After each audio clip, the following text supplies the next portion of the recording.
Another issue that I've noticed right away with the car is that the GPS seems to have lost its positioning. It shows that I am in California, as you can see, somewhere in San Diego. I did think it was the CD that needed to be changed, so I changed the disc from the west region to east. So it does actually load the proper map, as you can see right here. So the map works, and we can zoom in on, let's say, somewhere in Chicago.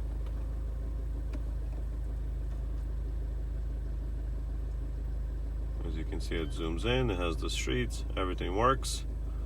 However, the position, the actual GPS position is incorrect. The funny thing is, when I drive, it does actually track and move, but 3,000 miles away. As you can see, the antenna is actually missing from the car, and it is connected here under the headliner. This is the old antenna that I tried to fix, but I think it just had too much damage for me to actually fix it. We'll take it apart and show you. I tried to fix it by cleaning the actual corrosion off the board, but I think there was enough damage done to where the board was just dead. As you can see on that chip right in the middle, the second connection is not really there. I tried to solder it too, but that did not work. So that's why I purchased a new one, well, not a used one on eBay. It's about 30 bucks. This is actually from a newer car. This is from a 2015 Mini Cooper with a navigation, I believe. I can provide that information if needed. And you can see the code on the back. The reason it's here under the headliner and not top of the car is because I just wanted to test it. So what I'm gonna do now is unplug all of the cables. When you do buy a replacement, make sure it has 3 connections. This is the one for the GPS. That's the one that will work with the navigation. Because the ones that sell, most of them that sell on eBay for cheap only have these 2 connections without the cables, and that's only for the radio and for I think it's just for the radio and maybe digital radio. Mini recommends taking off the entire headliner in the car just to replace this part. I decided that I was way too much work, because you have to take all these airbags and a lot more stuff just to get to it. So what I've done is peeled these rubbers off and pulled this down just enough so my hand can slide in. It does create a crease a little bit. I don't know if you can see, but I think it'll smooth out once I put it back and put it back in its place. Once we have enough space to get in there, there's a bolt, and I'll show you on the old one. There's a bolt with a bracket on it that goes over this bolt right here. That's going to be sticking down from the roof. So you're going to have to get a 19 millimeter socket. You have to get that in there and take it off while you're holding it from the top. It's pretty tricky. It took me probably half an hour just to do that, but definitely worth it to have your navigation working in the car again.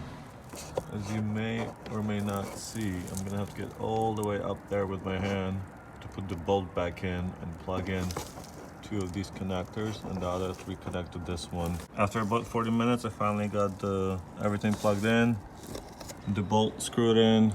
It's not as easy as it looks. It takes a lot of effort to get your hands in there and actually screw it in.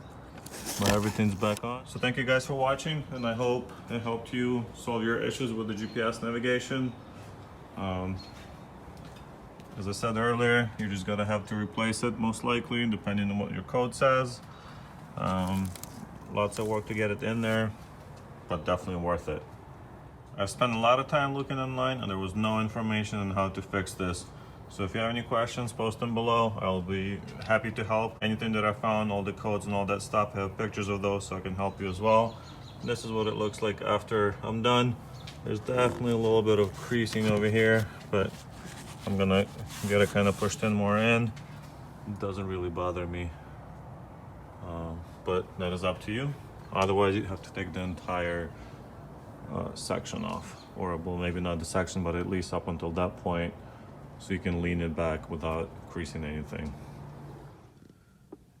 Now, the really interesting thing is that after I changed the antenna in the back, the actual module, the car still wouldn't pick up a location. It was stuck at the same location as it was before.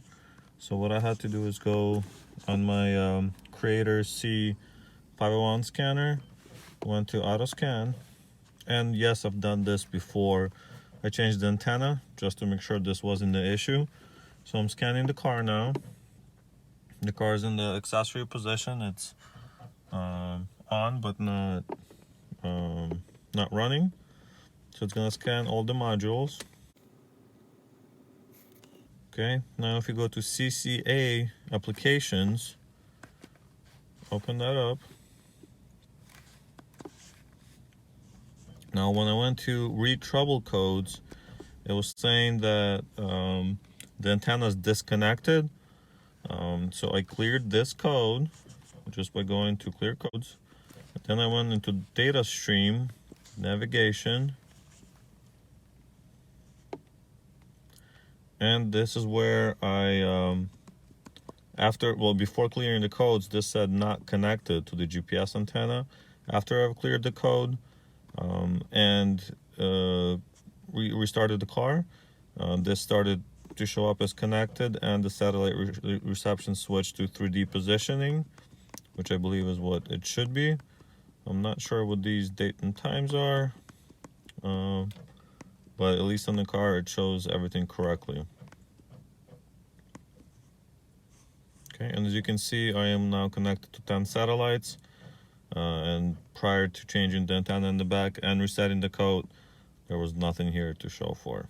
Other than this, I also entered an address in the actual navigation system. So I just went in and entered an address and started navigation to that address, and that's when it started to show the actual proper information for current address.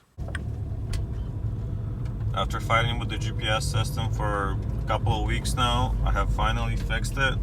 It is actually tracking my location and no longer shows that I am in California.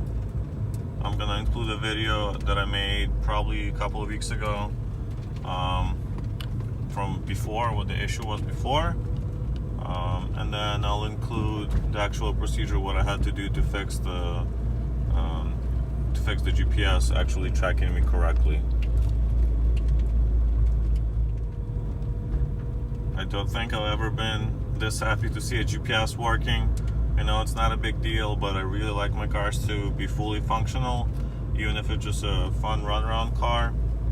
I definitely want everything to work, and this was, I believe, the last thing that was on my list as far as the necessities to get it fixed. As you can see, it's now tracking me properly. I'm just driving slowly around the neighborhood, and it is actually picking up where I'm going.